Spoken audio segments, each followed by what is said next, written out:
Hola, bienvenidos a una nueva cita de psicoanálisis. Recuerden que este es un canal de divulgación científica. Vamos a dar un paso más, es un canal de divulgación científica. Por lo tanto, recuerden que siempre es importante que puedan ir a los libros, volver a las fuentes para estudiar y hacer sus investigaciones más consistentes, ¿sí? Este es un canal de entretenimiento y de divulgación.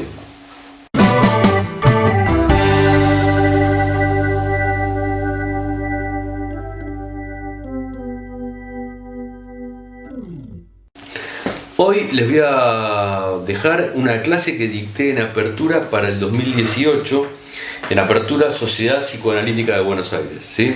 En el marco del trabajo con las ideas de Otto Lacan,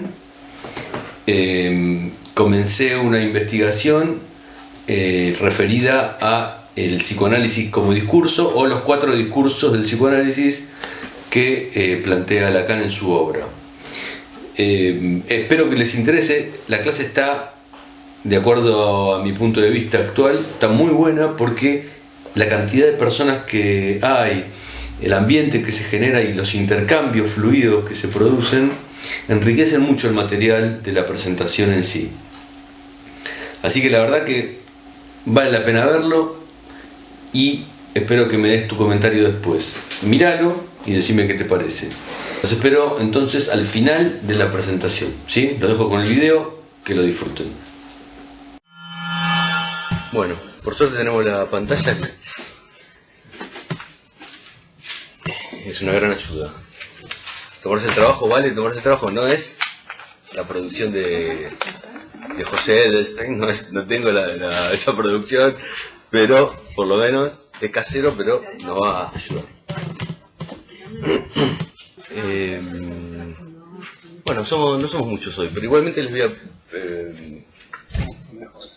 vamos por charlar, pero les voy a pedir que me ayuden. Vamos a hacer una presentación con una estructura semi-estructurada, porque me cuesta tomar ritmo, y las preguntas sorpresivas me descolocan, me recuesta después retomar. Entonces, yo igualmente cada tanto voy habilitando preguntas, y si hay alguna muy urgente que no aparece escrita, por favor la mano, así yo puedo. Bueno, vamos a comenzar. Bueno, simplemente voy a seguir con el trabajo que vengo haciendo sobre los 4 discursos, o los discursos de Lacan, o el psicoanálisis como discurso, según cómo se lo aborde. Después la foto, este archivo después de hecho lo pasó, creo, ¿no? Ese es un dibujo, un esquema que está en este Ferland, lo saqué de ahí. En las últimas presentaciones, si no las vieron o no estuvieron, bueno, yo ya fui introduciendo algunas cosas sobre cómo estoy trabajando con esto.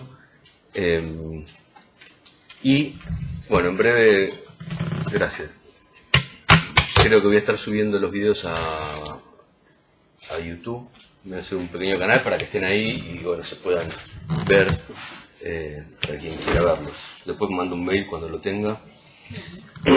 Camilo, vas a poner los anteriores para que nos quede Sí, claro. Sí. Todos voy a poner, creo, todos. Yo tengo todas las presentaciones que hice desde el 2009, las tengo casi todas, así que... Y bueno, el título es el desmontaje de los 4 discursos, que es una suerte de guiño al tema del año, ¿verdad? Del año. El tema del año, claro, el tema del año es el seminario 11. Justo de la presentación pasada, Alfredo, que trabajaba sobre la pulsión, tomó el capítulo del seminario 11 que se llama desmontaje de la pulsión. Es pura casualidad,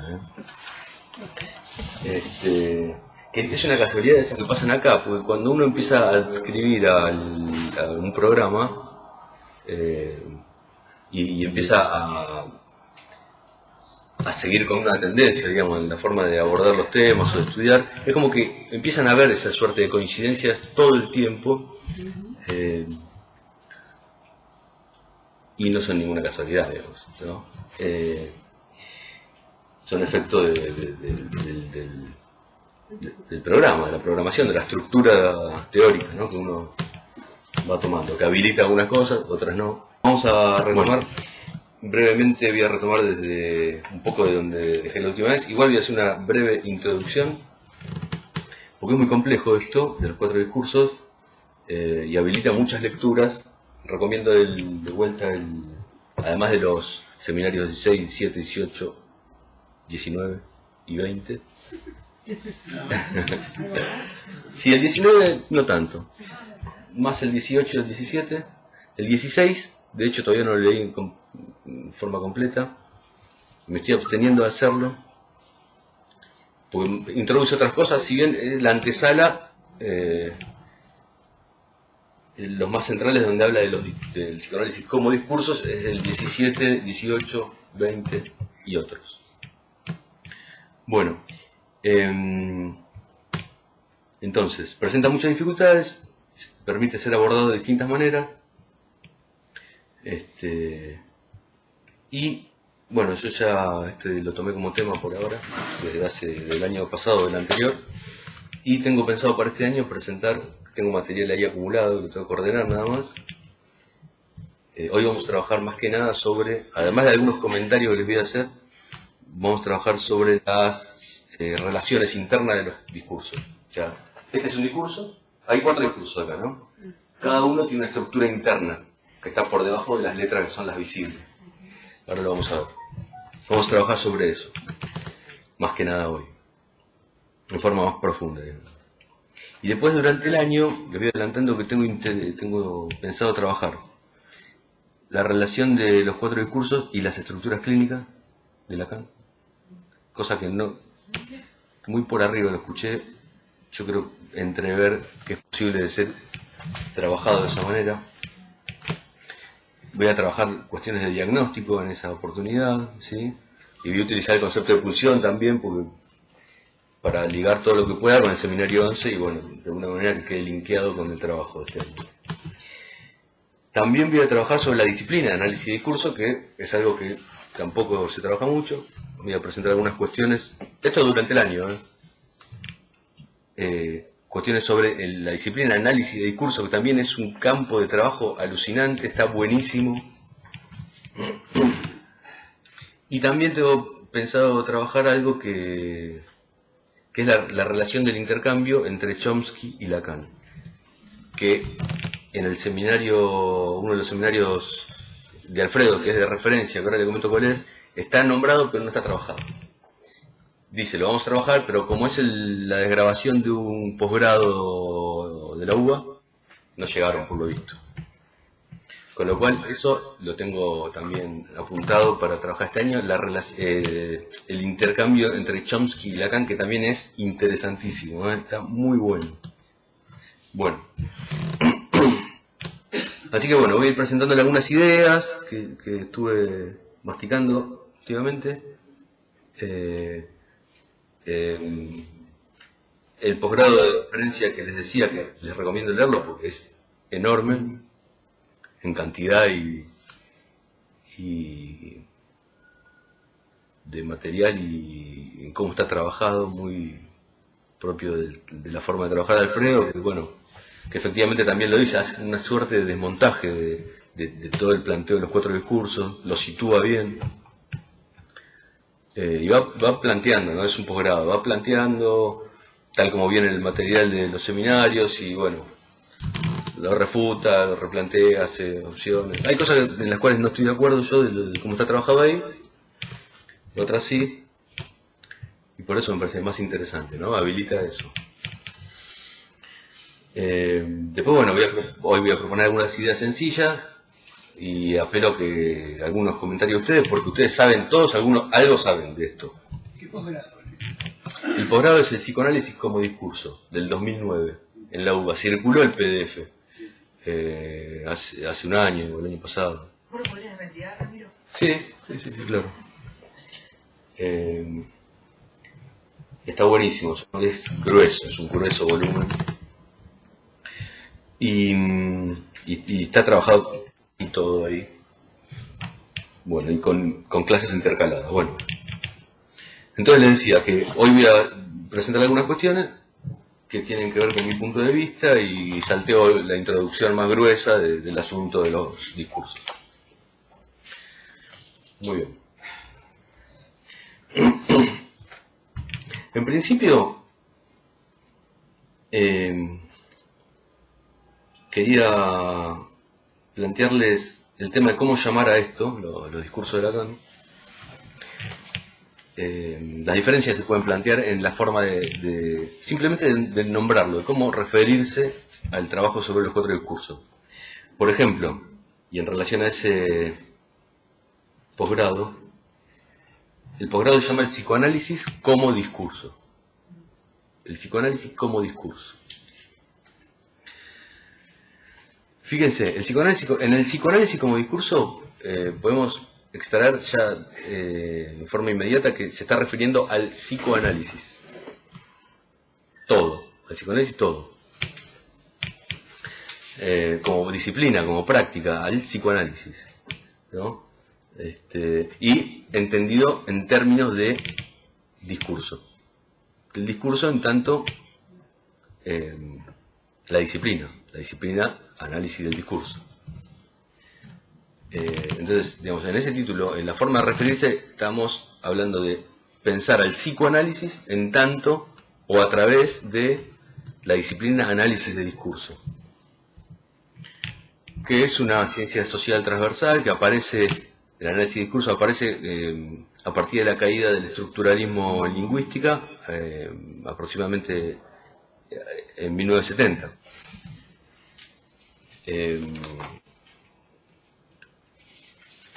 Y, como les decía, espero trabajar sobre eso un poco más en profundidad, si no tienen ese, que hay una introducción interesante. Pero yo quiero destacar que esa forma de referirse al psicoanálisis como discurso, digamos, está haciendo mención del psicoanálisis todo desde la perspectiva del análisis de discurso.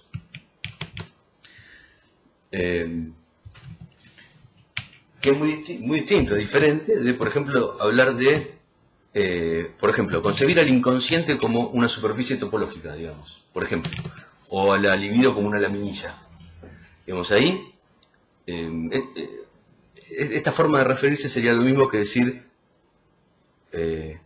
los 4 discursos del psicoanálisis, los 4 discursos de Lacan. No está hablando del psicoanálisis todo, ¿sí? Se pierde la noción de entender al psicoanálisis en clave análisis de discurso. Se pierde el análisis de discurso. Y digamos, la diferencia en decir, por ejemplo, el inconsciente, pensarlo como una superficie topológica, estaría dando cuenta de una perspectiva más sesgada, ¿no? Que si no se especifica la relación y la existencia del análisis de discurso, no sé si les pasó a ustedes, que uno no sabe, no tiene por qué saberlo tampoco, ¿verdad?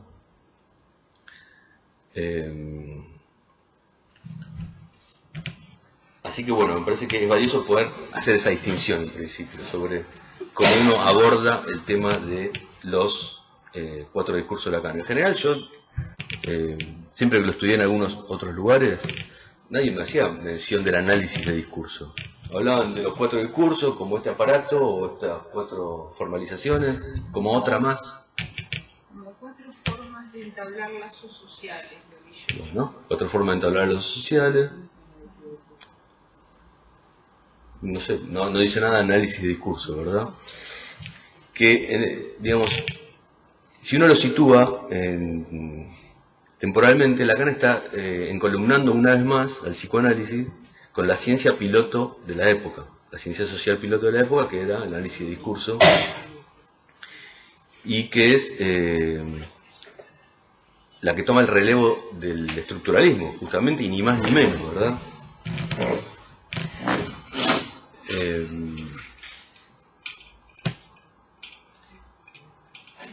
Aún así no abandona el estructuralismo en este planteo Lacan y bueno, formula esto que es algo bastante más complejo. Hasta yo lo que veía era que hasta se podía leer una suerte de, como la pretensión freudiana al fin de su vida, cuando formula el esquema del psicoanálisis, o Compendio de Psicoanálisis, ese texto que ustedes conocen, donde pretende unificar, centralizar al psicoanálisis todo, o lo más posible, en un texto. Me da la impresión a mí que hay algo de eso también en la pretensión de Lacan de realizar esta teorización.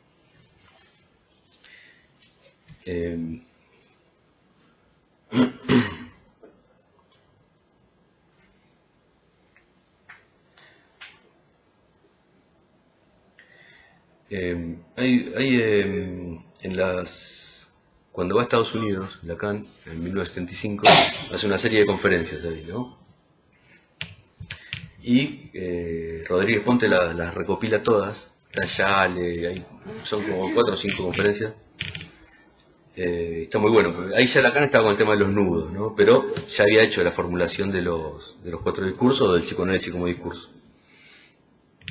Y ahí se discute mucho, ahí los estadounidenses le presentan un conjunto de preguntas con los que Lacan queda muy satisfecho. Dice después que está muy contento, en el seminario 23 dice que está muy contento en cómo lo habían interpelado a los estadounidenses, ¿no? Abiertamente, sin el respeto tal vez que tenían los franceses. Y sale mucho el tema de si el psicoanálisis es ciencia o no, si aplica a la ciencia o no.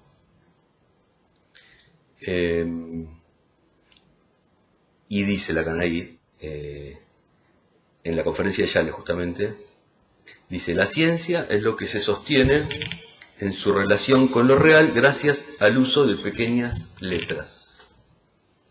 Dice así. Dice que la ciencia es lo que se sostiene en su relación con lo real, gracias al uso de pequeñas letras. Está hablando de matematizar, ¿verdad?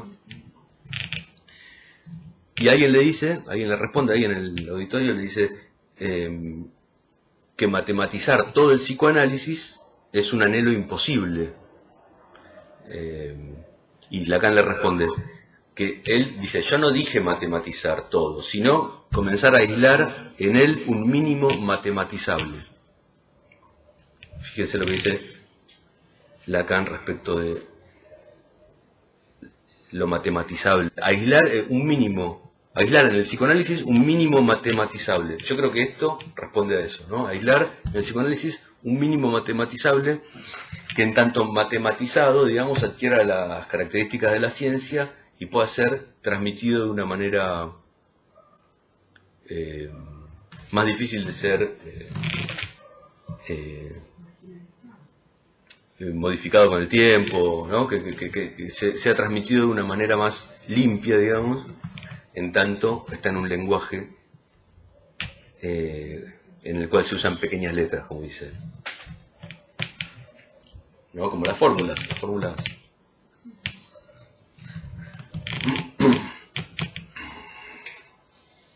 Así que bueno.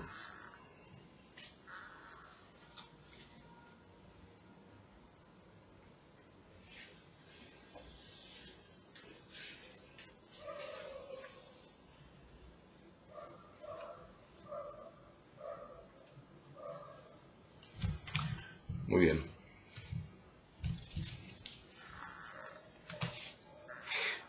Quería decirles sobre esto, que digamos, no contextualizar a los 4 discursos con la disciplina análisis de discursos es una contradicción de gran interés, porque justamente el análisis de discurso tiene en cuenta el contexto de una manera muy marcada, ¿verdad?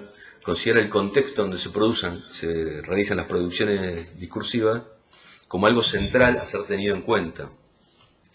Y descontextualizarlo es muy propio del psicoanálisis extraterritorial, ¿verdad? De ese psicoanálisis que se pretende por fuera de toda relación con otras disciplinas. Y me parece interesante que justamente sea una premisa, digamos, del análisis de discurso, la utilización o la indicación clara del contexto donde se producen o se realizan las producciones discursivas. Con lo cual es de sumo interés al estudiar los 4 discursos, estar advertido de eso, ¿no? De la existencia del análisis de discursos, tener una idea mínima de qué se trata. Incluso ahí Alfredo dice que para él, es una opinión de él, que el análisis de discurso toma el relevo del psicoanálisis dentro de las ciencias sociales. Fíjense a dónde llega. O sea, cae el estructuralismo lingüística, el psicoanálisis lentamente también, y que el análisis de discurso toma un montón ocupa mucho del lugar que queda libre por el psicoanálisis, el análisis de discurso. Bueno, ¿algún comentario hasta aquí? Muy bien. Amigo, me pareció muy interesante cuando dijiste que el intento es lo mínimo matematizable, que no es matematizar todo. Porque me puse a pensar que eso es lo que uno trata de hacer con un caso clínico. O sea, no se trata de matematizar todo el caso clínico, sino de encontrar elementos mínimos para empezar a ver cómo funciona la estructura. Me pareció esa diferencia ahí. Sí, es muy bueno, sí. Sí, porque no es el objetivo matematizar todo un caso clínico. Es, claro. Y que justo creo que eso es lo que vamos a trabajar la próxima semana. O sea, me pareció esa precisión de que es lo mínimo, no todo. Un mínimo matematizable. Aislar un mínimo matematizable. Y esto es lo que todo el tiempo estamos haciendo en un caso clínico. Tratar de localizar un mínimo de lógica para poder empezar a pensar cuál es la estructura que está funcionando en ese discurso. O sea, exactamente, me pareció clínico el comentario. Sí, completamente. De hecho, ahora cuando avancemos sobre esto vas a ver que en esa dirección aporta muchísimo pensarlo, bueno, con esta referencia. Un mínimo, aislar un mínimo matematizable, ¿no? Y sí, es completamente clínico. Por eso también había pensado interesante avanzar sobre la relación entre estos 4 discursos y las estructuras clínicas.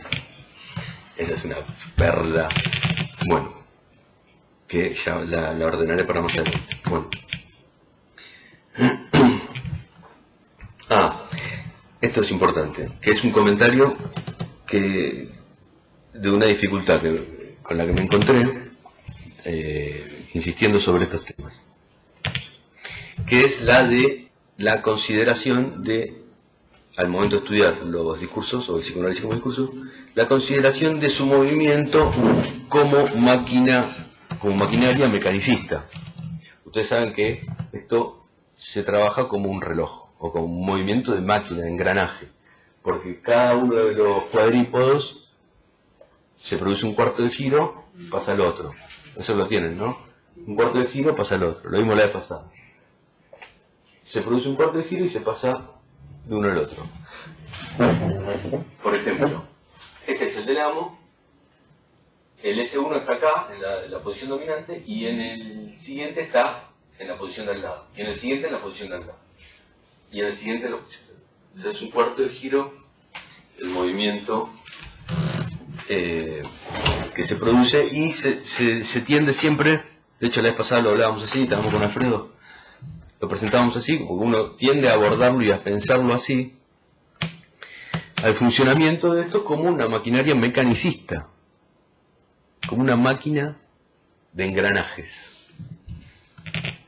Bueno, yo entiendo, o por lo menos a mí me presentó una dificultad, ¿no? Eso.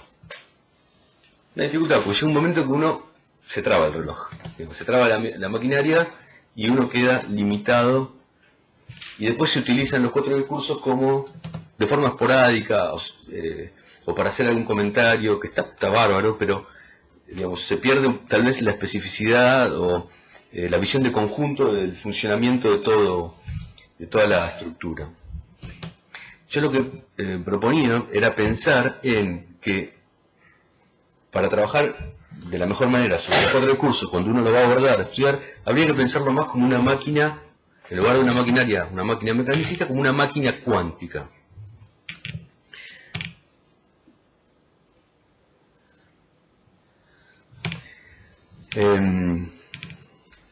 ¿Qué quiere decir esto? ¿O cómo lo pensé yo? Una máquina cuántica en línea con la característica de la física cuántica, que es la dualidad onda-partícula, que todos la conocemos, la dualidad onda-partícula, es decir, bueno, acá se ha hablado todo el tiempo de eso,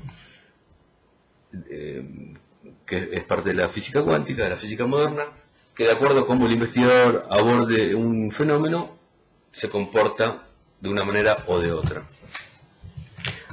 La dualidad de onda-partícula es la más famosa, o más conocida, más divulgada, que es la que indica que la luz, según cómo se la estudie, se comporta como onda o como partícula, como corpúsculo. Bueno, esta máquina habría que pensarla así, como máquina cuántica, porque según cómo se la aborde, se comporta de una manera o de otra. Y es necesario contar con esa flexibilidad para poder sacarle el mayor provecho. Después, en línea con esto, había encontrado un artículo, no se sabe, en el 2010, este es un dato complementario, en el 2010 parece ser que había premiado a unos científicos estadounidenses por el premio más importante, al descubrimiento más importante o la invención más importante, se le otorgó a unos científicos de la Sociedad Física Americana de Portland, porque inventaron una máquina cuántica, construyeron una máquina cuántica. Es decir, produjeron un pequeño remo de metal, chiquito, una baqueta cuántica le llamaron, de unos 30 micrones de longitud, pero visible al ojo humano, que vibra cuando se coloca en movimiento en un rango de frecuencia X. Dice que, después les leo, después conectaron el remo a un circuito eléctrico superconductor para que alcanzara el estado cuántico, una meta largamente buscada por los científicos. Entonces, y debido a las extrañas reglas de la mecánica cuántica, justo llegó Federico, consiguieron colocar simultáneamente el remo en movimiento mientras se mantenía quieto. O sea, lo lograron a un nivel visible. En el 2010. Impresionante, ¿no? Bueno, entonces creo que es importante no quedarse atrapado en pensar esta estructura como una máquina mecanicista, sino más bien como una máquina cuántica, que según cómo se lo aborde, va a responder de una manera o de otra. Bien.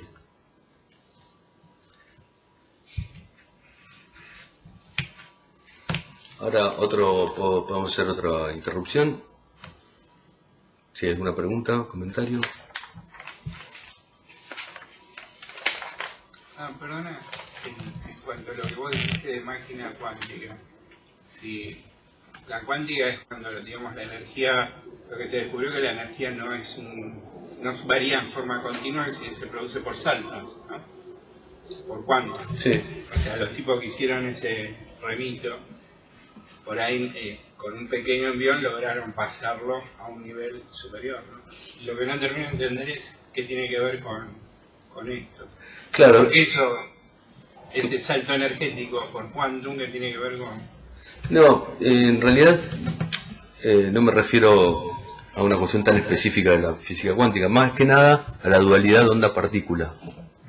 Por eso lo mencionaba. Que si nos quedamos observando o trabajando o estudiando esta estructura como un reloj, llega un punto en que se produce una limitación y no se puede avanzar. O queda muy sesgada, muy limitada lo que uno puede obtener.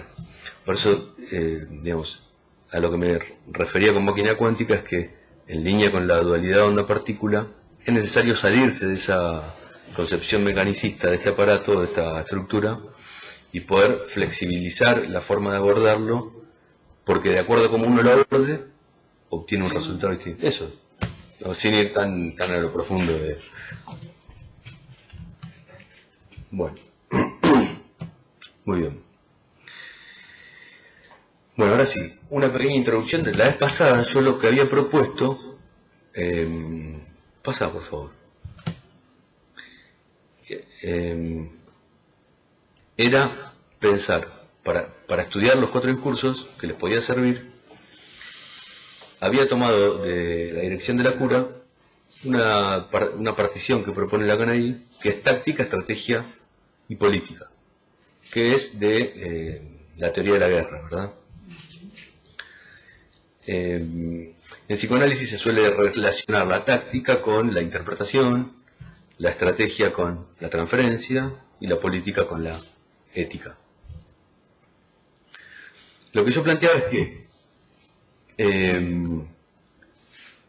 para estudiar los 4 discursos nos va a servir pensar que la táctica es toda la articulación intradiscursiva, ¿sí?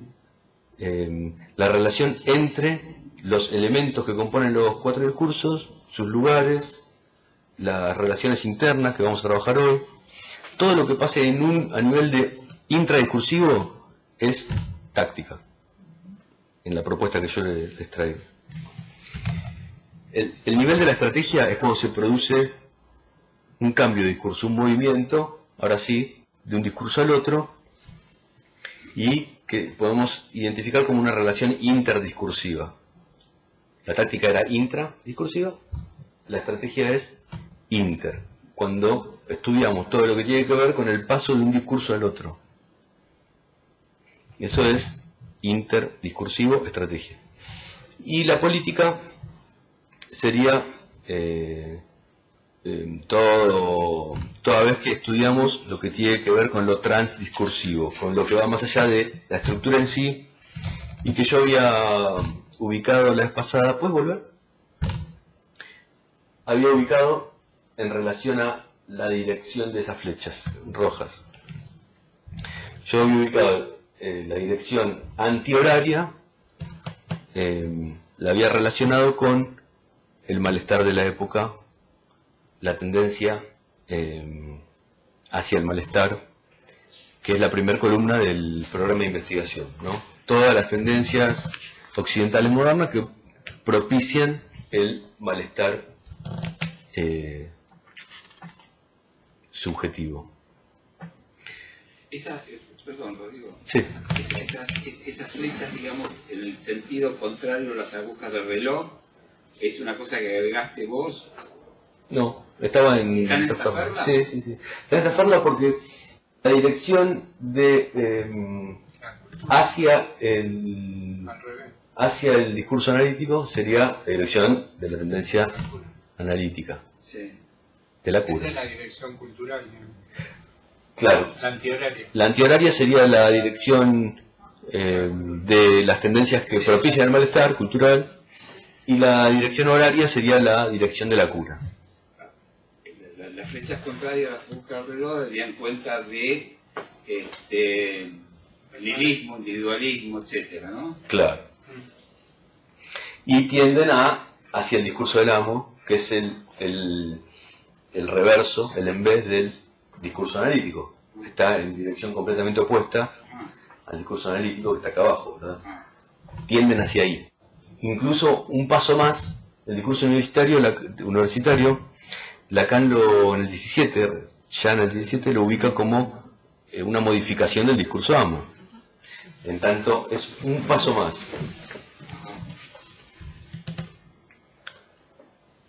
Así que el nivel de la política acá quedaría estipulado en la relación transdiscursiva, lo que pasa a un nivel en el contexto, digamos, ¿no? Donde se inscriben los 4 discursos. Eso lo traía la vez pasada, al final. Pero hacia la política es hacer girar esto en sentido horario. Claro, a nivel de la política estaría en juego la ética del psicoanálisis, que es la tendencia en sentido horario, la dirección de la cura psicoanalítica del psicoanálisis, que lo que hace es posicionarse en un lugar, en el lugar opuesto, en el revés del discurso amo, la tendencia hacia el psicoanálisis. Después veremos cómo funciona toda la máquina, pero digamos, a mí me sirvió pensarlo de esta manera, como táctica, estrategia política, porque permite ubicar al momento que uno está leyendo cualquier escrito de Lacan, seminario, donde habla sobre los discursos, habilita poder enmarcarlo en algo, ¿no? Ah, bueno, esto está trabajando sobre esta parte, de esta manera, y esto me parece que sirve para eso, ¿no? Para ordenar la lectura. ¿Y cómo entender Janis ahí? Sí, está dentro de la política, en relación con la política, es una articulación transdiscursiva. O sea, que va... no sé si está bien utilizado el término. Más allá. Trans es más allá. Ah, bueno, entonces sí. Se pone en juego eso, ¿no? El movimiento de toda la maquinaria en una dirección u otra, que va más allá de los discursos en sí y de los movimientos de uno, el pasaje de uno al otro, digamos. Así. Tal vez más en oposición a los otros dos, ¿no? Como planteándolo como un contexto, como poniendo en juego la ética del psicoanálisis, que es algo que no puede no estar presente, la ética del deseo.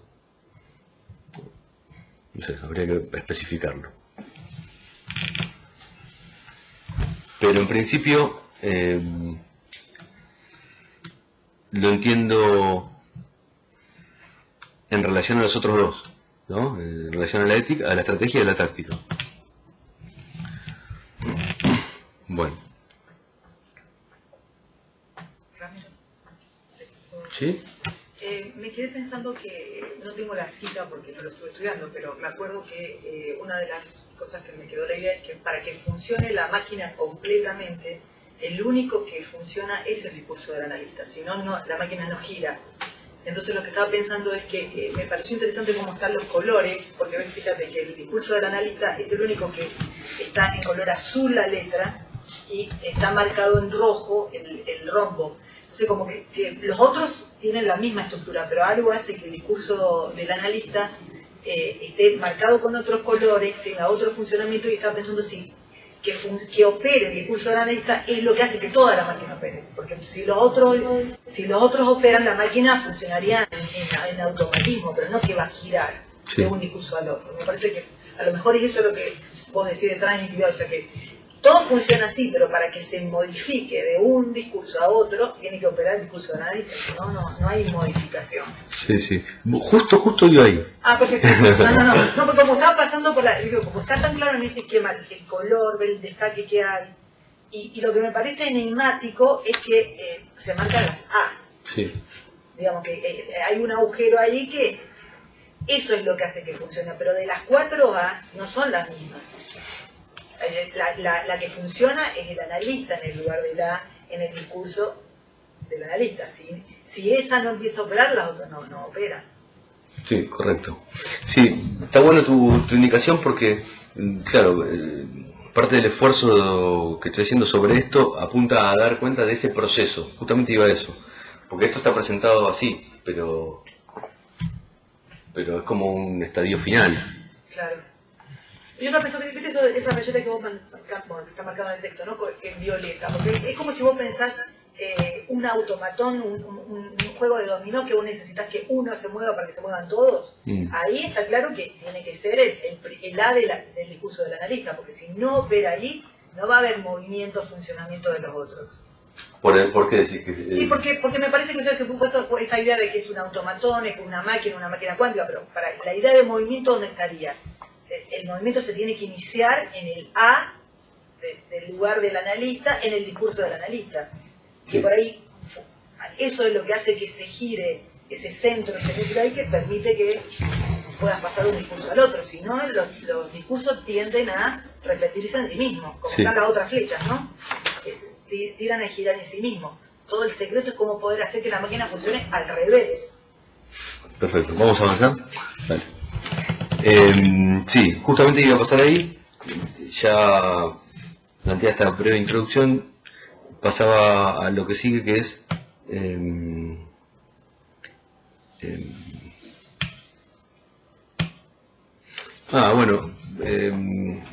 empezaba a tener en cuenta lo que plantea Lacan en relación a eso, que no hay 4 discursos, que solo hay uno, y es el discurso analítico.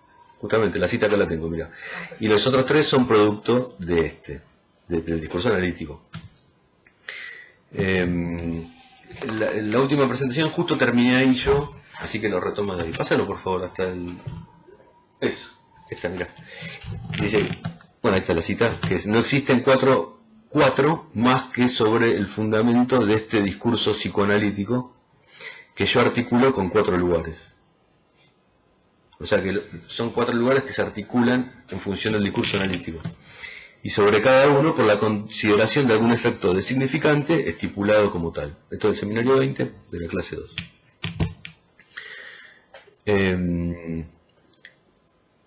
Y sí, bueno, efectivamente, en la imagen completa es como que hay que considerarlo como un estadio final, como un punto de arribo tal vez, de un proceso, del proceso que implica un psicoanálisis.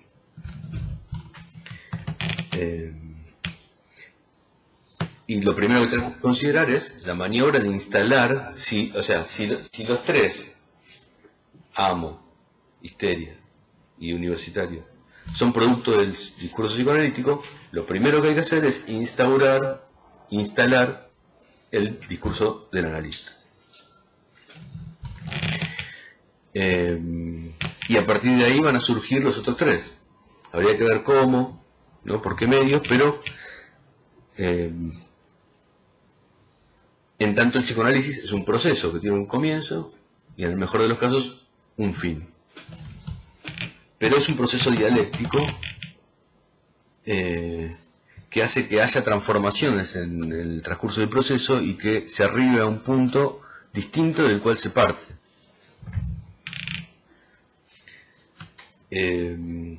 Si no pasa eso es porque estamos trabados en algún momento de análisis que tal vez posiblemente podamos definirlo con alguno de los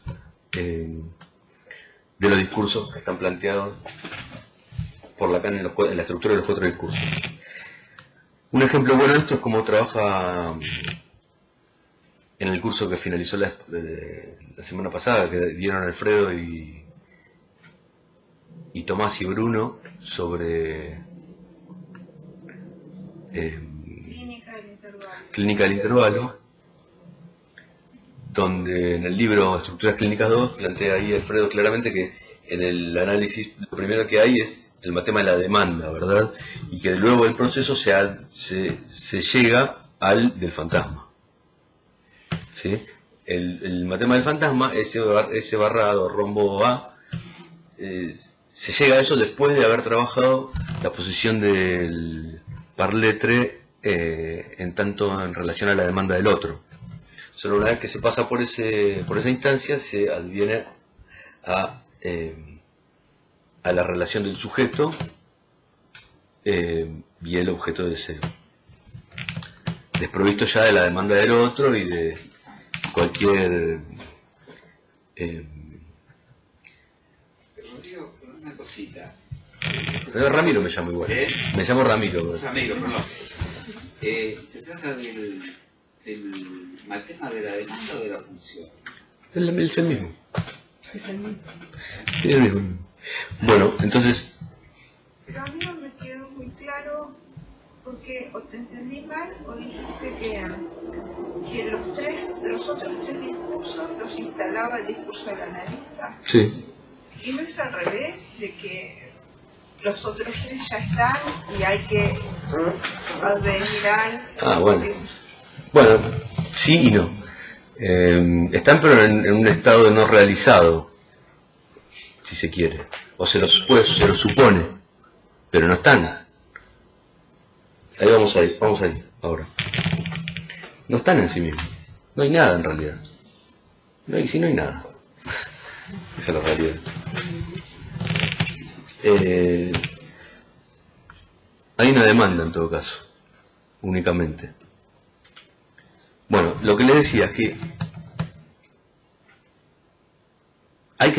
yo me veo llevado a suponerle, en línea con esto que estamos hablando, un proceso a este esquema. Un proceso que es el del proceso analítico. Es decir, una continuidad, un principio, una modificación, un fin. Y ahora sí, pasalo por favor. ¿Cómo empieza el asunto? Y ahí lo había presentado la vez pasada de esta manera. Este es el comienzo.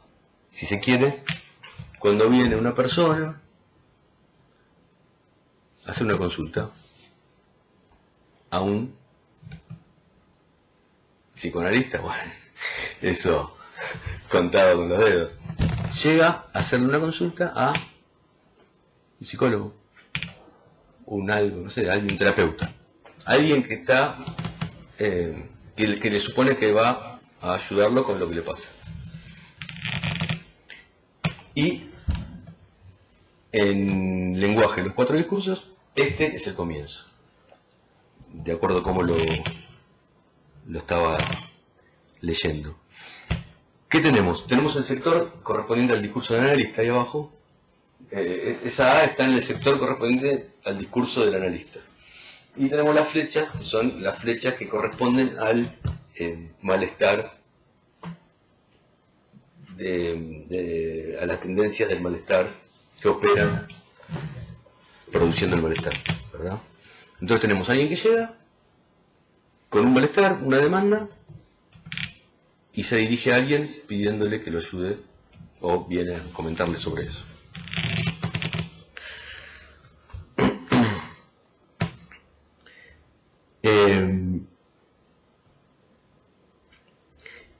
Y tenemos la letrita, esa, ahí, sola, ¿no?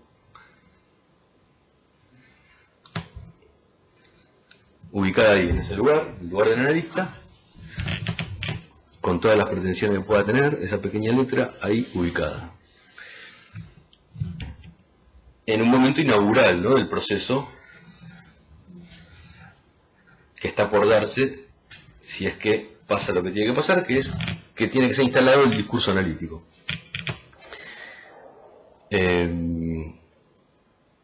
Y quería indicar, ¿no?, también que las letras, los elementos de los cuatro discursos, se van modificando a medida que, en su función, de acuerdo al lugar que ocupan, de acuerdo al momento del proceso que uno está trabajando. Por eso es necesario también salirse de la máquina, ¿no?, mecanicista. Porque esa letra ahora significa una cosa, o puede significar una cosa, y después otra. Al final va a significar otra, posiblemente. Es necesario poder despegarse de que son rígidos las posiciones y los elementos en su significado. Bueno,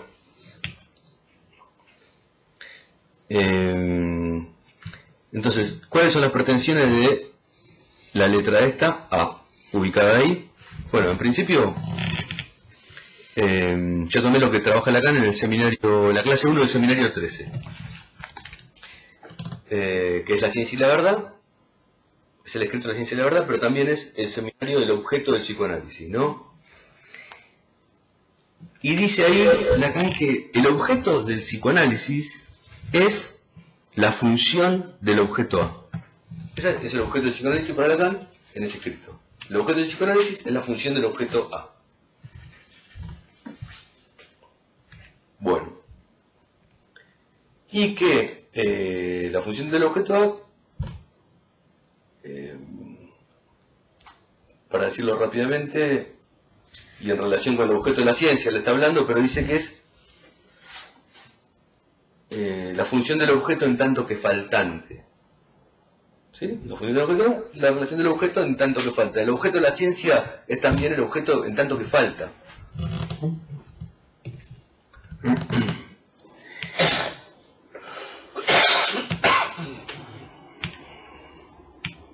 Entonces es necesario tomar un posicionamiento epistemológico en ese primer momento inicial que dé cuenta de eso, ¿no?, que hay un objeto faltante, un objeto de falta.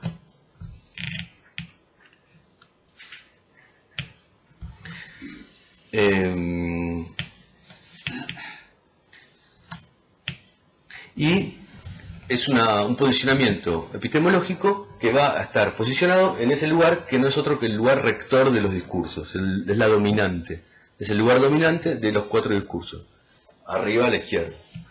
Lo que va a ocupar ese lugar le da la lógica y el nombre a cada discurso. ¿Puedes pasar, por favor?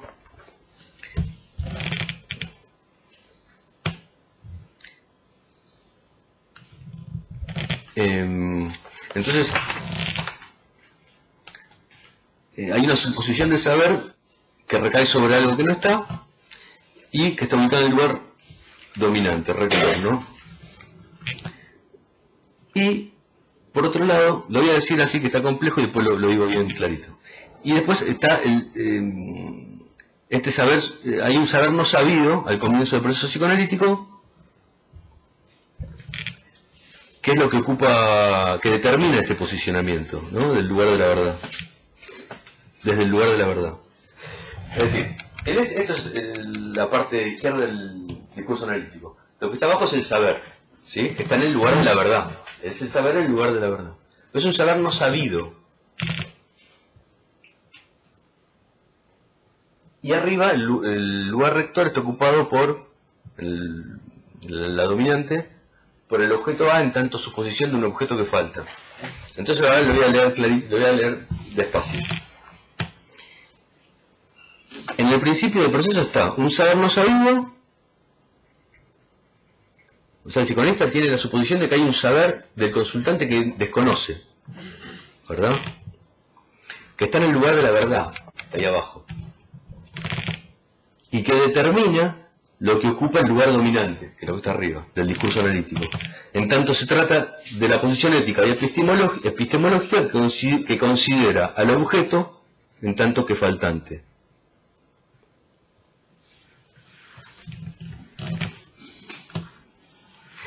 De vuelta le voy a leer. Entonces, en el principio del proceso analítico tenemos un saber no sabido, la suposición de un saber no sabido, que es ese 2 ahí, ubicado en el lugar de la verdad, que determina, porque esta flecha significa que lo determina, determina lo que ocupa el lugar dominante, que se trata de la posición ética y epistemológica que considera al objeto en tanto que faltante.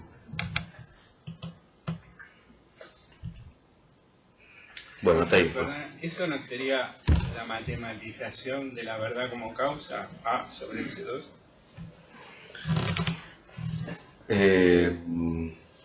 Sí, puede ser. En realidad, yo lo estoy tomando... Si llega el paciente a la consulta, digo, yo lo estoy tomando en línea al discurso analítico y lo que leo, lo que estoy planteando de leer, se puede hacer tu lectura también. Es esto que te digo, que en el principio del psicoanálisis hay una persona que viene a hacer un pedido, a demandar una ayuda por un malestar, y que el psicoanalista, el que ocupa el lugar ese, tiene que posicionarse en ese lugar, en el lugar en el cual está determinado por la suposición de que hay un saber que no sabe que viene a consultar, y desde un lugar epistemológico en el cual el objeto es algo que falta, el objeto a ser estudiado, a trabajado, en este caso el sujeto, el asunto a ser tratado. Digamos, la idea es la constitución del sujeto. Sí, eso después. Primero tiene que haber esto. Si no hay esto, no hay nada.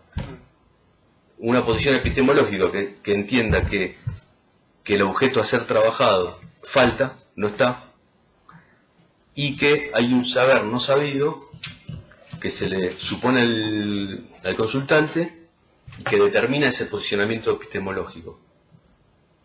Eso. Bueno. Podemos respirar un poco. Sí. Deja una cosita, ¿sabes qué? Me hace obstáculo la forma en que dijiste recién, el analista tiene que posicionarse, ¿no? Y me da la impresión de que decirlo así apela a una posición de voluntad del analista. Bueno, me voy a posicionar en A. Cuando en realidad me parece que ese posicionamiento en A es un efecto, digamos, del desarrollo discursivo, que es el discurso del analizante quien termina posicionando en un analista, y no que el analista se posiciona en el lugar de A. ¿No? Puede ser, no sé, yo creo que hay una... ¿Te parece que...? No, me parece que hay una intención consciente del analista, Sí. que entiende que el que viene trae un saber no sabido y que hay que yo creo, ¿no? Que debe posicionarse en ese lugar, porque si no, podemos charlar, te doy consejo, si traes la videocasetera de... Si vendés si conseguís videocasetera barata, te pido una, ¿entendés? Yo qué sé. Pero, ¿por qué no se habla de sujeto supuesto al saber, de tomar esa posición? Sujeto se le supone saber al sujeto, el analista debe suponérselo al que viene a consultar. Bien, sí. Y el consultante, ¿con qué expectativa viene respecto del analista? Y no Los necesariamente. decían sostener la ficción teocrática, ¿no? Bueno, el consultante viene a hacer una consulta para que le... Bueno, hay que ver en cada caso, pero una consulta psicoterapéutica, psicoanalítica, lo que sea. Sí, si va a buscar un psicoanalista, supongo que sabe que puede llegar, tiene en cuenta que puede haber un saber no sabido Que se puede llegar a obtener. que se puede obtener, pero no necesariamente pasa eso. A veces vienen a consultar que es una solución inmediata. Por eso digo que la posición debe ser sostenida e instaurado el discurso psicoanalítico por el psicoanalista, el que ocupa el lugar del psicoanalista. Si no hay una posición consciente de eso, no pasa. Después, bueno, sí, si tenés una posición epistemológica clara sobre eso, ética sobre eso, después la cosa va a fluir, pero en principio si vos no te posicionás así a conciencia y a voluntad, y sosteniéndolo, porque hay que sostenerlo, y uno no lo sostiene sin esa voluntad y sufriéndolo un poco. ¿Sí? La famosa afirmación de Freud de que también se analiza de inconsciente a inconsciente. Sí. Es como un poco un brete respecto de eso. Sí, claro. Sí, es una frase esa. En las jornadas, fíjate ahora cuando salgan las jornadas, hay una exposición sobre ese tema, puntualmente sobre ese tema. Sí. Ramiro, me quedé pensando esta propuesta que voy a hacer porque pensando lo de lo analista es como si vos quisieras proponer que el saber del psicoanalista consistiría en cómo operar con el discurso del analista. Eso es lo que vos querés decir. ¿Cómo, perdón? Que el saber del psicoanalista consistiría en cómo saber operar con el discurso del analista. Pero lo que yo estaba pensando por otro lado es que cuando llega el paciente viene tomado con discurso amo. O sea, ¿por qué lo pienso así? Porque el paciente viene y te dice, ¿por qué viene? Primera sesión, te dice, vengo porque estoy deprimido. Es decir, tiene un saber amo sobre sí mismo y que bueno, para poder sacarlo de ese discurso amo sobre lo que él piensa que sufre, sobre, no sé, lo que él piensa que es su problema, vas a tener que pasarlo, y Lacan lo dice con todas las palabras, dice, lo tenés que histerizar al paciente. Que la gente histerizar al paciente lo entendió como cualquier cosa, pero que queda clarísimo aquí, que histerizar al paciente sería moverlo del discurso amo al discurso histérico. Pero el paciente cuando llega al discurso amo, no llega al discurso analista. No, lógico, pero la clave es que no lo sabe. Digamos, No sabe. Que está en el tomado del discurso amo. En realidad no sabe lo que son los discursos. No, claro, pero yo digo, pero que lo que quiero decir que Y no la sabe- primera, lo que vos Yo entiendo lo que vos decís. Sí. lo que el analista va a hacer es detectar cómo funciona ese discurso amo para poder operar. Por ejemplo, Pero ¿no puede venir en discurso histérico? bueno, depende si vos lo que llamás el discurso histérico, ¿qué? Porque en términos de Lacan debería ser, por ejemplo, no sé, estoy pensando ahora el ejemplo de Rancine, ¿viste? Que era un maestro que se posicionaba en un discurso Sí. que decía, yo no sé nada, el que sabe es el alumno. Ahí está, ese sería un discurso histérico. Sí, El discurso claro. sería, yo no sé, pero voy a poder operar. Sí, Sí. Pero acordate que el discurso histérico no es la histeria, no es lo mismo que el discurso histérico de Lacan no es la histeria de Freud.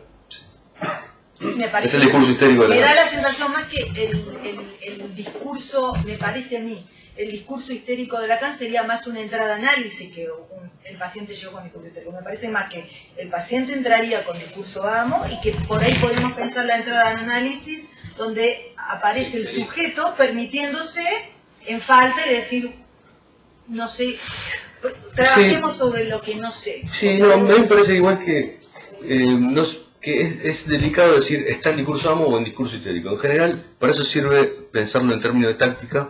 En general se pueden vislumbrar articulaciones a nivel de la táctica que no dan cuenta de un discurso completo, porque cuando se llega a construir un discurso completo, muy posiblemente sea porque se dio un cuarto de giro.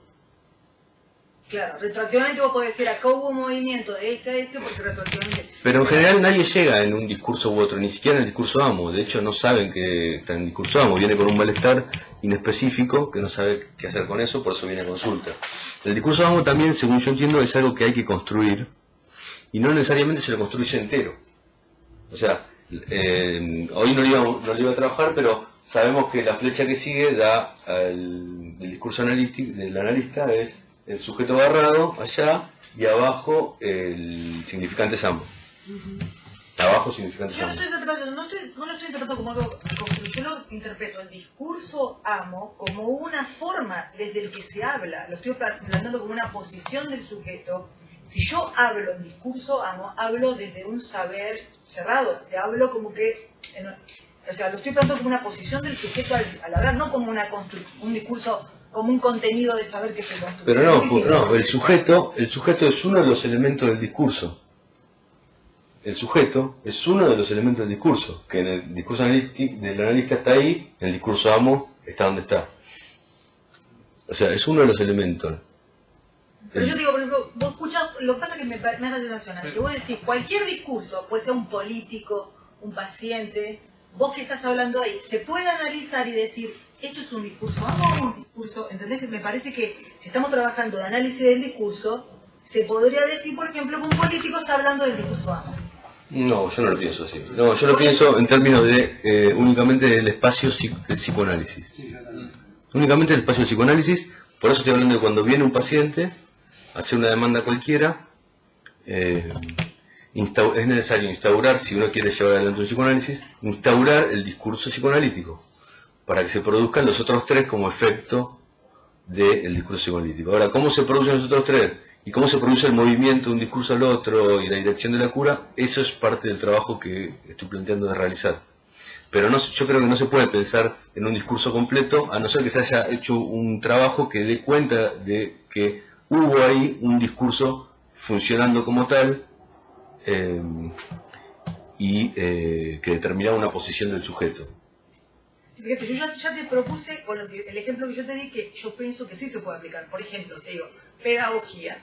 La pedagogía tradicional va por el discurso amo, y ya se sabe que no va a ningún lado, no produce resultados, y una pedagogía alternativa como Rancière te propone un discurso histérico. Si te lo pones a pensar, pedagogías que funcionan, es donde la persona que transmite el saber o lo que sea se coloca en un lugar súper barrado. O sea, me parece que lo podemos pensar. Sí, o sea, son máquinas, si lo pensás como discurso... Sí. Yo quería que avance más.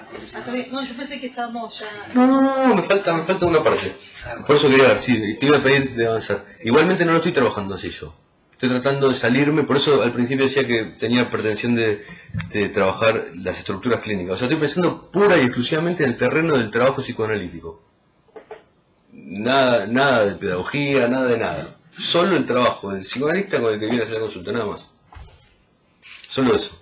Bueno. Bueno, ahora vamos a ir lentamente a avanzar. No es mucho lo que me queda, pero puede ser un poco arduo. Esperemos que no, si no me paran. Pero vamos a trabajar. Pasa, por favor, Julián. Lo que era el planteo de la presentación. Todo lo de hoy fue una introducción. ¿Qué va a hacer? ¿Qué es la estructura central de los 4 discursos? Que esto en general no se ve. Si recuerdan lo que vimos recién, esto en general no se trabaja, a no ser que uno vaya a ver Lacan, pero no se trabaja, con lo cual trabajarlo aporta una riqueza que van a poder valorar ahora, hoy, para entender los 4 discursos, ¿sí? Esta es la estructura central de los 4 discursos. Las relaciones que están en cada uno de los cuadrípodos. Y que son, están organizadas, es un, ¿cómo se llama esto? Un tetraedro. Se llama tetraedro, que es un término que amerita toda una presentación. Bueno, Lacan lo trabaja de distintas maneras. Hoy vamos a conformarnos con ubicar que es un tetraedro, que funciona de acuerdo a las leyes del grupo de Klein en principio, después lo trabaja de alguna otra manera.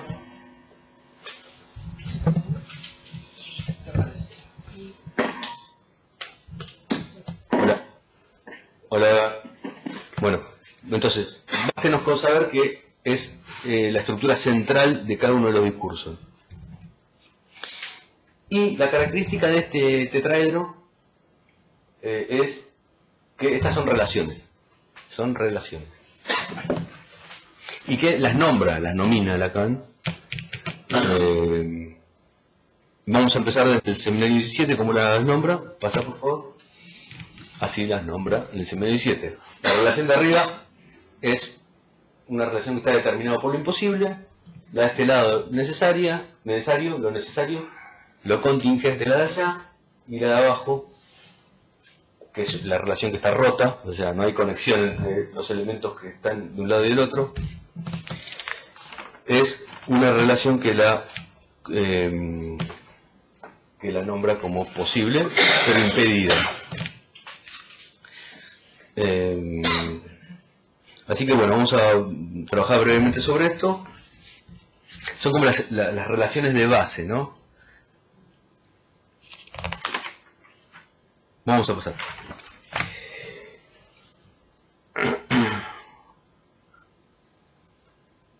Lo imposible es, para Lacan, lo que no cesa de no escribirse. ¿Sí? Es lo que no cesa de no escribirse. Es un poco difícil, pero es lo que no cesa de no escribirse. La relación necesaria o lo necesario es lo que no cesa de escribirse. La contingente o la contingencia es lo que cesa de no escribirse. Como pueden leer, la de abajo es lo que cesa de escribirse. Ahora lo vamos a ver brevemente, porque sé que puede ser un poco... Pero, digamos, es una estructura que utiliza los mismos. Por ejemplo, la de arriba tiene doble negación, la de los lados tienen una no cesa de escribirse y la otra cesa de no escribirse. O sea, se niega una de las dos partes de la oración y la de abajo no tiene negación.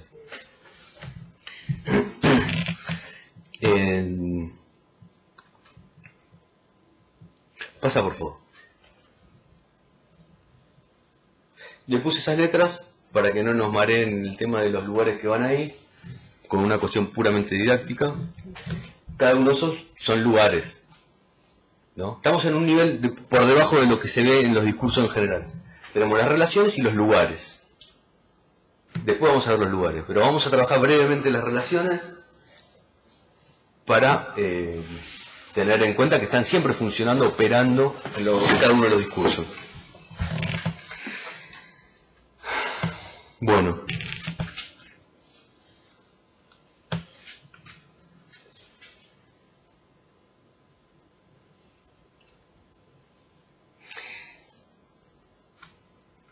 La de arriba, vamos a comenzar por la de arriba. O vamos a comenzar por esta, que es la que vimos recién con el discurso analítico, que es esta relación que es lo necesario. Lo necesario es lo que no cesa de escribirse. Se escribe todo el tiempo se escribe, ¿sí? No deja de escribirse, se escribe. Es decir, es necesario porque está todo el tiempo presente, no cesa de escribirse, se escribe constantemente. Y lo que hace es que lo que está en el lugar D se relaciona con lo que está en el lugar A por medio de esa relación y lo determina, ¿sí? Lo que está en el lugar de arriba queda determinado por lo que está en el lugar de abajo, en tanto la relación es necesaria y no cesa de escribirse. Después tenemos, vamos a ir progresivo, después vamos a ir enriqueciendo. Tenemos la de arriba. La de arriba es la relación imposible. Es imposible porque no cesa de no escribirse. O sea que lo que está lo que está en el lugar A impacta en lo que está en el lugar B por medio de una relación imposible.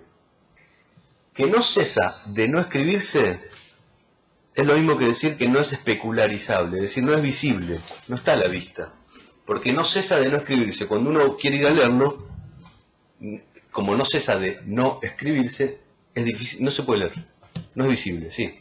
sea, no está a la vista, lo podríamos entender como algo que no aparece en el discurso, que no aparece en el campo simbólico, ni imaginario tampoco.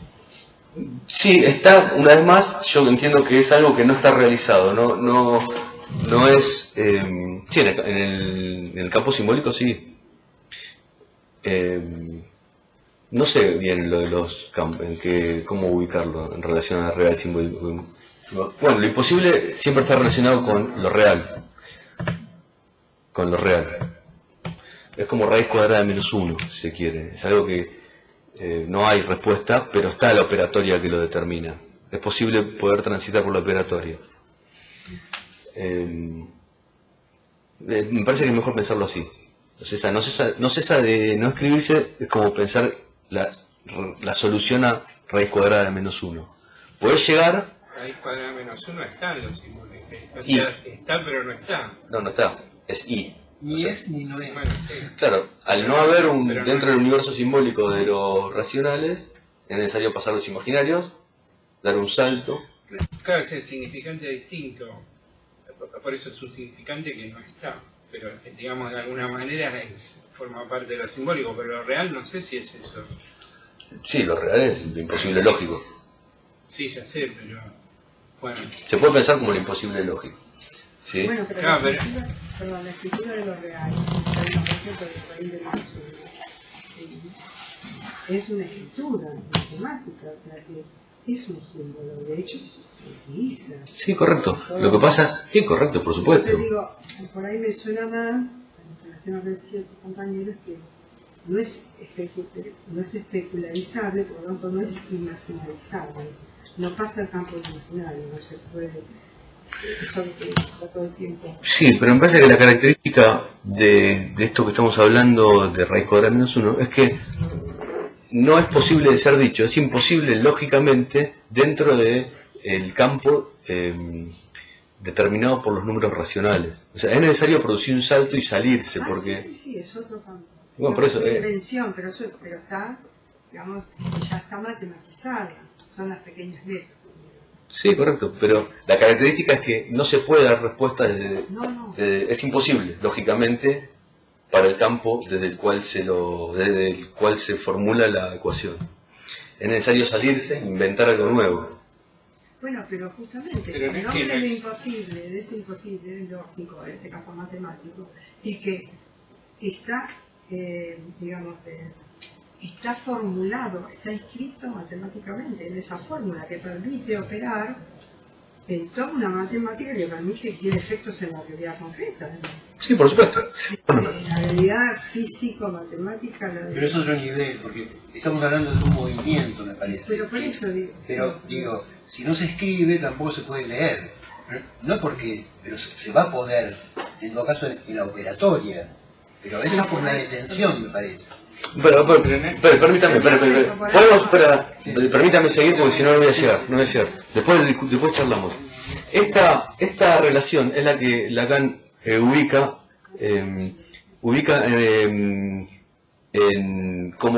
como lo que va en A, determina el nombre del discurso.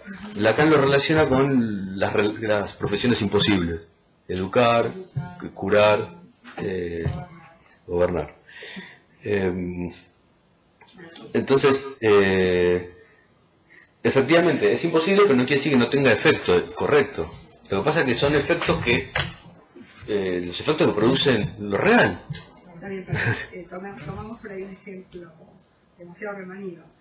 Seguramente lo que sí queda claro es que el campo de números imaginarios ya escritos y funcionando en las matemáticas, en la física actual, todos los avances del electromagnetismo, todo lo que vos quieras, ese ejemplo que elegimos es un ejemplo que simplemente, para dar cuenta de que lo imposible se puede escribir solamente, digamos, en el campo lógico-matemático. Lo que no quiere decir que agote ninguna inscripción. Obviamente habrá, esto no cesa de no escribirse, por lo tanto la ciencia y lo real y la matematización y lo que sea continúan, quiero decir. Por ahí tomamos un ejemplo que ya está instalado. No sé bien a dónde vas, no entiendo bien qué apuntas. No, al hecho de que yo esta cuestión que planteaba tu compañero en relación a si se trata de este imposible, se trata de lo no especularizable, si era pensar solamente aquello que está en el campo de lo real y no accede a lo simbólico, o si efectivamente es una cuestión de lo no especularizable en términos imaginarios. Claro, no, es lo imposible, es la relación imposible que determina la parte superior del cuadrípodo de los discursos, es esa, está determinada por lo imposible, la relación de lo que ocupa el lugar A hacia lo que ocupa el lugar B. Después tenemos la relación que es el contingente, es decir, que puede estar o no ese resultado, que es la que, cómo se relaciona lo que está en el lugar B con el lugar C, ¿sí? Que es lo que cesa de no escribirse y por lo tanto se produce, se escribe. Cesa de no escribirse y se produce. Eso es lo que ocupa el lugar C. Y por último, lo posible, que fíjense acá ocupa el lugar de lo posible, que cesa de escribirse, y que acá Lacan lo plantea como habiendo un impedimento para la conexión entre los dos elementos de abajo. Bien, y bueno, podríamos, no tenemos mucho tiempo, pero con esto se puede trabajar un montón, ¿no? Sobre los matices de estas cuestiones. Ahora brevemente, y ya voy finalizando, pasa por favor. ¿Puedes ampliar? ¿Cómo? Julián. Teniendo en cuenta estas relaciones, empieza a tomar mayor sentido cuando uno piensa los lugares que ocupan los lugares de los discursos, ¿sí? Esos son los lugares, son fijos en todos los discursos hasta que se produce la modificación del seminario 18, que después lo vemos, pero esta es la primera que propone, que es que lo que va a ocupar el lugar de arriba es el lugar de la gente, lo que está de aquel lado es el lugar del trabajo, o lo que va a estar en el lugar del trabajo es lo que va a estar en frecuencia de trabajo. Este es el lugar de la verdad, que la verdad es lo que determina a la gente. La verdad determina a la gente. El agente opera sobre lo que está en el lugar de trabajo por ese medio, y lo que está en el lugar del producto, bueno, el producto es el producto de la operatoria y producto de lo que está en el lugar del trabajo.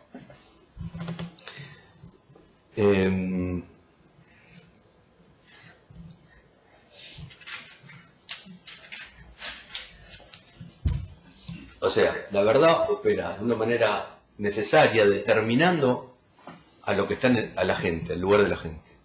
La gente opera de una manera imposible, invisible tal vez, pero efectiva, sobre lo que está en el lugar del trabajo. Y lo que está en el lugar del trabajo genera su producción de una manera contingente, pues puede darse o no, produciendo, habilitando, generando el lugar del producto, en tanto lo que vaya a ocupar ese lugar va a estar en esa frecuencia, ¿no? Como producto de la operatoria anterior. Bueno, pasamos por favor. Ahora vamos a ver brevemente esto entonces. Habíamos dicho, lo que ocupa el lugar de la gente es el lugar rector de cada discurso, ¿sí? Le va a dar el nombre a cada discurso. Lo que ocupa el lugar de la gente, y va a dominar de alguna manera el resto del operatorio de cada discurso. Ordena el discurso, ¿no? Es la dominante, le llama también Lacan. Y de acuerdo a la letra que ocupe ese lugar, va a tener el nombre de cada discurso. Por ejemplo, en el discurso universitario va el saber a ocupar el lugar de la gente, por lo tanto, el saber va a ser el rector, el que ordena el discurso. El lugar de la verdad, habíamos dicho, está determinando la gente por medio de esa relación. Y después, bueno, el lugar del trabajo, que va a estar determinado por el agente y por la verdad, a su vez, a través de la gente.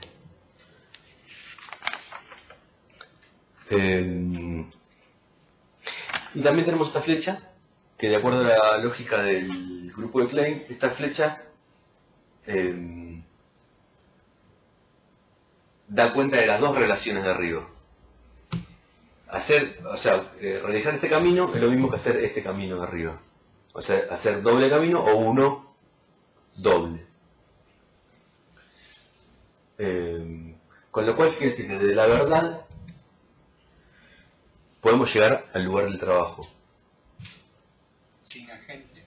Sí, pasando por, pasar por ahí es lo mismo que hacer todo el camino.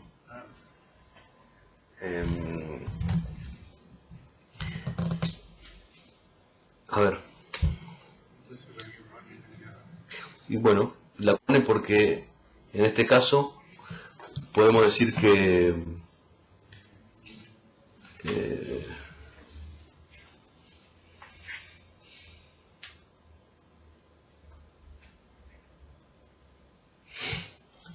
es una flecha que subsume las otras dos. ¿Por qué? Bueno, eso. Sí. Bueno, acá tengo un comentario que lo voy a pasar sobre Freud y Lacan, la verdad.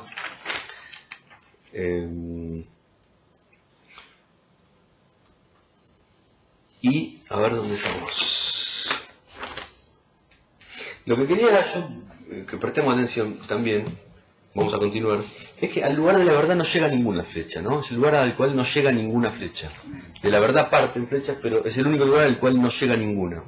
Y con ese es el factor gravitatorio de todo el trabajo. Posiblemente. Entonces, y ahí tiene que salir todo. De ahí. Eso la verdad determina no solamente a la gente, sino también al trabajo. Me da la impresión. Sí, yo más que lo determina, creo que entiendo que desde la verdad se puede llegar al trabajo, siempre y cuando se pase por el lugar de... ya se haga ese doble camino, ¿no? O sea, se lo tenga en cuenta, porque en esta flecha se subsumen las otras dos. Es un camino de atajo, pero en el cual está incluido ese pasaje. Sí. Vos sabés que, mira, estaba pensando, ¿no? Que me hace pensar este esquema. La verdad aparece ahí como un lugar. Es un lugar. Y el discurso analítico se trataría de colocar un saber en el lugar de la verdad, ¿no es cierto? Sí. Que por la orientación de la flecha me dice que ese saber va a determinar a un agente. Lo determina. Y que ese agente va a ser A. O sea que la verdad va a ir al lugar de causa. ¿No? La verdad que como lugar no es lo que se mueve, lo que se mueve es el saber puesto en ese lugar que a su vez va a determinar a la verdad como causa. Sí. Lo que yo te había planteado antes, lo que yo había planteado antes en relación a eso es que el S2, el saber, en el discurso analítico, es el saber no sabido. O sea, tiene que haber la suposición de que hay un saber no sabido en quien viene a consultar que va a determinar el posicionamiento del agente, en este caso el A. Sí. Que el A, en ese caso del discurso analítico, es lo que representa la suposición de un objeto que falta, que no hay. Un objeto a ser trabajado, en línea con el objeto de la ciencia. A ser trabajado, que no lo hay. No lo hay. Porque el que viene, todavía no hay nada. Está bien. Ahora, fíjate vos que me parece que en línea con lo que estás diciendo, sí, que la relación que hay entre el punto que llamamos producción y verdad es una relación de impedimento. Sí. ¿No? ¿Qué quiere decir que es una relación de impedimento? Bueno, ahora te digo. Ahora te digo, ¿sí? Vale, está bien. A ver si... porque vamos en esa dirección. ¿Listo? Pero es necesario realizar... Para poder descular un poco esto, porque si no lo... Estamos en eso, estamos en eso. Incansablemente. Estamos en eso, estamos en eso.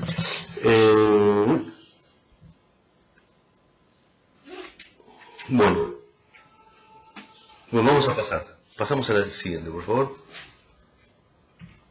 Que es...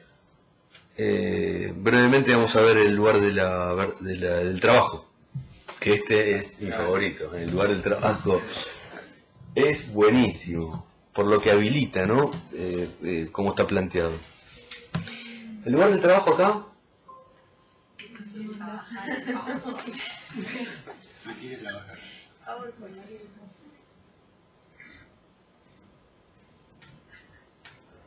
el lugar del... Uy.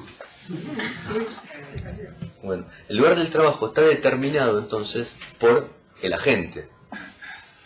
Y por un lado está determinado por el agente por medio de una relación imposible. Y del otro lado tiene como producto de ese trabajo una relación contingente que es la que da el producto. Con lo cual, la pregunta que cabe es que si puede haber producto, un producto contingente del trabajo sin la influencia del agente de dominación. Porque están en una situación de dominación, de alguna manera, respecto del agente, lo que está en el lugar del trabajo. Entonces, lo que cabe es esa, tal vez a mí me cabe esa pregunta. ¿Existe la posibilidad de que haya un producto contingente del trabajo sin la dominación de un agente que lo determine? Bueno, en el discurso analítico, no. En el discurso analítico y lo que se produce, no. En el discurso analítico el producto siempre es el producto de un trabajo realizado, o de alguien en frecuencia de trabajo, determinado por un agente de dominación. Sí. No, si puedes repetir esa frase, la primera frase que leíste. Si cabe la pregunta, lo voy a leer. Cabe la pregunta si puede haber producto contingente del trabajo, un producto que puede estar o no del trabajo, si puede haber producción sin la influencia de la dominación. Es una hermosa pregunta. Bueno, en el discurso analítico y lo que se produce de él, no. Yo digo que no. Afuera tal vez. Podemos soñar que tal vez afuera pueda haberlo. En la URSS. ¿Eh? En la URSS. Sí. Digo, bueno, pasamos. pero discúlpame, el producto, porque ya me estoy volviendo loco. El producto que es una significación, una significancia. No, el producto es un lugar. Es el lugar del producto. En este esquema, los que están son... está bien, pero... Bueno, sí. Todo eso no es una representación del discurso analítico. No, esto es una representación de las relaciones de base de todos los discursos, de todos los cuadrípulos. Están en la base de todos, del analítico, es un esquema. Es la estructura central de todos los discursos. Cualquier discurso que vos leas tiene esto por debajo. No, sí, está bien. Ahora, ¿el producto no determina el agente de acuerdo a esa flecha? El producto no determina al agente de acuerdo a esta flecha. ¿Por qué? Lo que yo leo acá es que la flecha que va del producto al agente va... Ya me está resbalando la lengua. El producto, esta relación, vos fíjate que va en una dirección antihoraria. Y a contrapelo, digamos, de el camino que recorre la relación desde la gente hacia el producto. Con lo cual, yo creo que en esa... A ver cómo lo puse. Claro, que de alguna manera, en este... lo que yo puse, lo que pensé en relación a esto, es que para el producto está vedado el acceso a la verdad en realidad. Estaría abajo, Acá. a la izquierda, claro. No se puede llegar a la verdad del producto o de dónde surge ese producto, si no es a través, o sea, lo único que se puede lograr es llegar a la gente, entender que el producto es el resultado de la dominación que ejerce la gente sobre el trabajo, pero solo puede hacerse haciendo un trabajo terrible porque tenés que ir tenés que nadar como el salmón. Es que en el único lugar que se rompe el impedimento es en el discurso capitalista. Sí, yo no lo tomo el discurso capitalista porque lo nombró solo una vez y no me parece que... Pero ahí sacó la barra del impedimento. Sí, igual yo no te podría hablar de eso porque no lo trabajé todavía. Ahora, Ramiro, pero vos estás planteando que las flechas van todas en la misma dirección en los cuatro discursos. Sí. Y vos lo sacaste de un texto que están las flechas así. Sí, de Lacan, del seminario 18. De un seminario del seminario 18. No te pregunto porque yo tuve una presentación donde planteaba que la diferencia de los 4 discursos, las flechas en algunos van distintas, yo no sé cuál, y que justamente como ella está planteando el tema del capitalismo, en la presentación esa que yo fui, decía que a lo mejor es la misma presentación que vos viste, en esa presentación es que, por ejemplo, los discursos funcionan en forma de banda de Moebius con las flechas, excepto en el del capitalismo, que forma un círculo donde produce como efecto que uno no se puede escapar. Como que justamente el tema de las flechas no es igual en el capitalismo, las flechas van diferentes y produce un efecto de estructura circular. Entonces por eso me quedó la pregunta de dónde lo tomaste, porque a mí me quedó la idea de que en cada uno de los discursos las flechas iban distintas, no iban todas iguales. Puede ser. Yo no lo encontré así. O sea, yo te digo, yo lo vi en la presentación de una otra persona. Y el tetraedro esta forma una figura tridimensional donde te permite el movimiento. La persona lo presentó con un esquema con un reloj topológico. No, con un esquema topológico. Eso forma una estructura topológica que lo entonces que te permite cómo gira y cómo el capital, o sea, un aporte de otra presentación que es válido. A mí me quedó la duda, digo, ¿las flechas van todas iguales para los 4 discursos? ¿O será que algún discurso va diferente? No, yo creo que todos son iguales. Que las flechas van todas iguales porque estamos hablando de lugares fijos. Lo que se mueve después son los elementos del discurso, el sujeto, pero las flechas acá, los 4 discursos son fijas iguales. Sí, con los elementos cómo funcionan. Lo que se mueve son los elementos. Esto es siempre fijo. Por eso esto aporta a entender el funcionamiento de los discursos. Bueno, por último teníamos la parte de abajo. ¿Vos me preguntaste? ¿La parte de abajo? ¿Quién preguntó de la parte de abajo? Que la parte de abajo... lo que decía es que, claro, que... ¿Quién preguntó de la parte de abajo, de posible e imposible? del impedimento. Claro. Esa parte está trabada. Lacan en el seminario 18 yo lo que leí es que lo trabaja así. Que hay que trabajarlo igual, porque no lo tengo del todo 100% claro.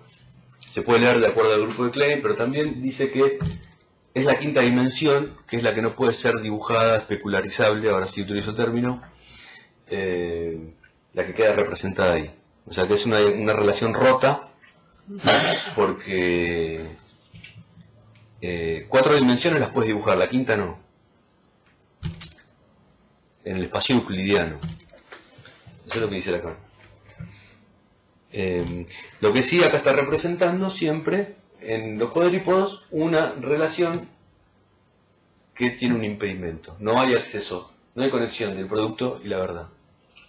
Eso es lo que me parece que hay que retener en principio, que lo que está en el lugar del producto no puede conectarse con su verdad, podemos decir, digamos, no puede.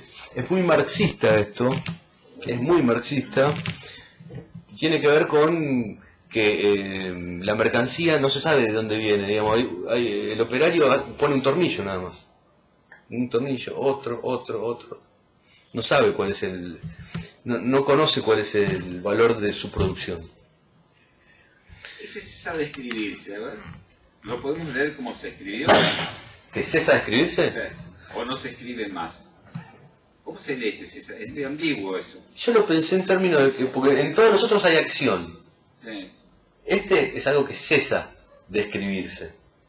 Se escribió, punto. Quedó ahí. Podemos pensarlo así. Correcto, adquiere una característica de estático para mí. ¿Ves? Ajá. Cesa de escribirse. Ajá. La verdad de cesa de escribir. No, lo posible. Lo posible cesa de escribir. Es posible porque esto es posible, es inerte, es una cosa que queda ahí. Sí. Cesa de escribirse. Imposible es algo que no cesa de no escribirse. Lo necesario es algo que... no me acuerdo qué era. ¿Cómo era lo necesario? Que se escribe todo el tiempo, y lo contingente es algo que puede escribirse o no, pero tiene esa intermitencia. En cambio, lo posible, que produce el impedimento, tal vez es porque cesa de escribirse, punto, pasamos la hoja. Entonces está realizado. Lo posible es lo ya realizado. Habría que ver el término realizado, ¿no? en tu caso, no sé si es algo que está realizado en términos de realización, es algo estático. No quiere decir que esté realizado completo. Realizado lo entiendo más yo en términos de una realización, una superación dialéctica. En cambio, algo posible que está... Pero un micrófono es una cosa. Sí. Que no sería... Bueno, ¿en qué sentido es posible? ¿En qué sentido un micrófono es posible? Sí. Sí, es complicado. Es complicado. No tiene que ver con el resultado de una interpretación, cuando decir una interpretación, no sé, yo estoy pensando interpretación en efecto, retroactivo. Es decir, cesa de escribirse porque un síntoma trata de escribir alguna cosa. Entonces, cuando una interpretación produce ese efecto de... Como que detiene esa existencia. Claro, porque se supone que el síntoma lo que hace es producir eso, no cesa de escribirse. Pero el tema es que el impedimento aparece ubicado en ese lugar. Tal vez tengamos que avanzar, ¿no? Para darle su justo valor, porque obviamente vale explorarlo y discutirlo, pero una vez más adquiere mayor significado en relación a las otras relaciones y a la estructura del cuadrípodo. Bueno, les muestro lo último, que es la última ficha, así la vemos, que es ni más ni menos que la modificación que producen los lugares, en el seminario 18 también, que la complica Lacan como siempre, para variar, que para nada son, es la última, que para nada son, creo, las dos postulaciones para nada son excluyentes, todo lo contrario, se enriquecen profundamente, porque ubica en el lugar de la gente, ubica el semblante, en el lugar del trabajo, ubica el gozo, y esa es una formulación alucinante. En el lugar de la verdad, la mantiene igual. En el lugar del producto, ubica el plus de gozar. Y acá aparecen todas las connotaciones marxistas fuertes, ¿no? De cómo... Sí, siempre que sale el tema empiezan a hablar, ¿viste? Y se discute. Un refrito sospechoso, Ramiro. Correcto. Para mí, mi lectura a la que arribé, después de escuchar las divergentes opiniones sobre esto, que son varias, es que Lacan lo que está haciendo es... lo que hace acá es linkear con el análisis de discurso, porque yo encontré que uno de los objetivos del análisis de discurso como disciplina era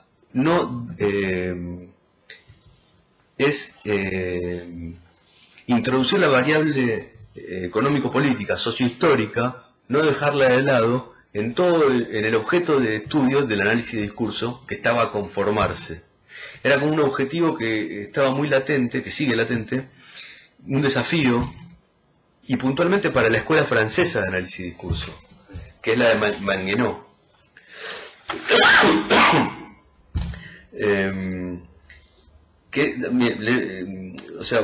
Construir un objeto, el desafío de la escuela de análisis de discurso francés era, o calculo que sigue siendo, es construir un objeto cuya materialidad lingüística no borre su materialidad socio-histórica. Fíjense el término. Esto lo tomé de un paper sobre análisis de discurso. Y también definir una metodología que no privilegie un aspecto sobre el otro. O sea que en 1970, con pleno auge del marxismo, ¿no? Con toda la discusión en la que estaba Lacan, introducir estos conceptos, para mí, en un planteo de análisis de discurso, tiene que ver con no dejar de lado la materialidad sociohistórica de los argumentos del psicoanálisis como discurso. Y la dejó ahí, arréglense. Y bueno, pero creo que puede ser una explicación bastante válida para entender este copia y pegue, si querés, ¿no? Que hace Lacan con la teoría marxista acá. Sí, con la teoría. Yo encuentro en el discurso capitalista una sola. No digo que no haya otras, ¿no? Pero yo, a partir de Gramsci, me encuentro con una sola justificación de hablar del discurso capitalista, porque él invierte los términos. Sí. el discurso amo, el S1 lo pasa debajo de la barra, ¿no? Y en el lugar de la gente pone, ¿qué pone? El A, ¿no? A ver, escribamos el discurso amo, S1. El amo, S1. Claro, lo que no puede estar arriba justamente es el A, ¿no? Claro. Y pone abajo. Tomamos el discurso amo. Para mí es perderse meterse en eso. ¿Eh? Digo, mi opinión, lo charlamos, pero meterse en eso es perderse. Yo te lo escribo, el discurso amo. El discurso amo es S1, Sí, S2, sí, sujeto acá sí. y A. Muy bien. En el discurso capitalista, el S1 pasa debajo de la barra y el sujeto Arriba. pasa arriba. Muy bien. Esto Bueno, esto desde Gramsci yo lo entiendo bastante, porque Gramsci no dice que el capitalista es un boludo fascista y gorila siempre, ¿no? Es decir, está pensando en el capitalismo de la era industrial y el capitalismo del siglo pasado, obviamente cuando vivió. Y está diciendo, tengamos cuidado con este tipo, que como lo pinta mal en las primeras hojas del Capital, este tipo está determinado también. Es decir, aquello que determina su hacer tiene que ver con un significante, en este caso, que está debajo de la barra, es decir, que está por encima de él. Es decir, él es un tipo también sometido a las leyes de producción y reproducción del capital. Y no puede hacer con cualquier cosa, se pone en lugar de ser agente de ese capital, como sujeto. Es decir, ahí tiene que poner un sujeto, si no se funde el tipo. Claro. Si no, preguntáselo a cualquier pyme, ¿no? Sí. Es decir, tiene que estar ahí, un tipo que tiene que ocuparse de todo. Sí. Digamos, obviamente, el capitalista que tiene mucha guita no se ocupa de nada, es decir, Sí, obvio. pobre cupón. Por eso sí. Pero quiero decir, en la lógica más elemental, Eh, Gramsci te va a decir que ese tipo puesto en lugar de gente, en la lógica histórica, en el momento actual, es un tipo superior, ¿no? Superior en sentido lógico, no porque sea ni buena persona ni no sea fascista, porque en última instancia se van para el fascismo, obvio. Está bien. Sí, igual te digo, está bueno para pensarlo, pero yo creo que lo que pasa con esto... Determina su accionar es algo que está por debajo y que él no domina. Está bien. Yo lo que él no domina viene bien a cuento para pensar el psicoanálisis, ¿no? Algo que él no domina viene bien a cuento para pensar el discurso amo. Y me parece que es yo creo que es el terreno donde hay que mantenerlo, este planteo de Lacan, esta teorización, en el terreno específicamente psicoanalítico de la práctica psicoanalítica. Salirse, me parece que el discurso capitalista es una respuesta que él hace por la presión que recibe por el tema, porque le Una parecía respuesta histérica, digamos, a la situación. tiene que decir algo Yo no me lo voy a perder esta, lo voy a Tiene que reflejar un decir. término marxista para Claro. a los muchachos. Claro, pero el planteo, por el primero, el planteo central me parece que es no descuidar que eso es algo que se refiere a la clínica psicoanalítica. Sí. Eso. Bueno, es retarde. Miramos. Hola. Bueno, ¿lo viste? ¿Viste el video? ¿Te gustó? Bueno, me alegro mucho. Si no te suscribiste todavía al canal, te invito, estás invitado a suscribirte, así puedes seguir recibiendo más material y avisos del material que voy subiendo. Tenés la lista de reproducción con contenido más corto, te lo dejo en la descripción para que lo puedas ver. Y bueno, eso es todo. Espero que sigamos en contacto y nos vemos en la próxima cita de psicoanálisis.